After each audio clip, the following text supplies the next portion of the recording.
Chef Smith from Heaven's Healthy Kitchen, and I am speaking from the seat. This is Speak from the Seat.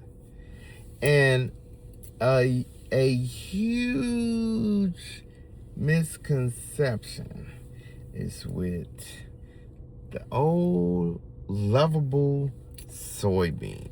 Soybean has got a bad rap simply because they say that soybean contains estrogen, and this hormone that is in all of us, it's in females, it's in males. Females tend to have more estrogen, men tend to have more testosterone. We both contain, that sounds weird. We both have these hormones. So women have more estrogen, men have more testosterone. That's what makes us. Now, when it comes to a plant, a bean, a seed, or whatever,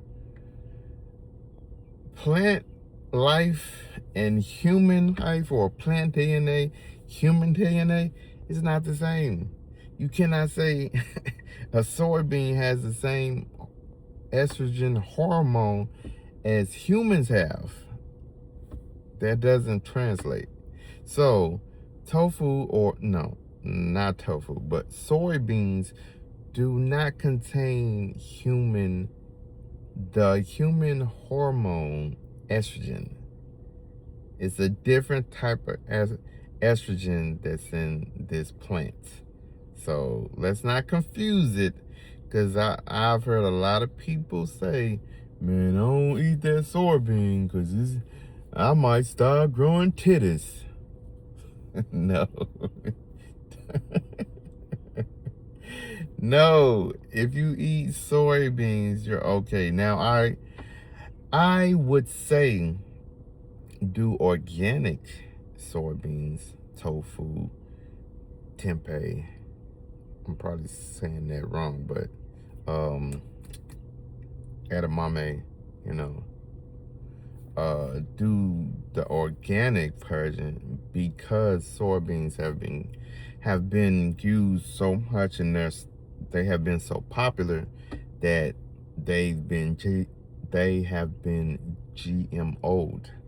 And so that's where I would say, yeah, do organic.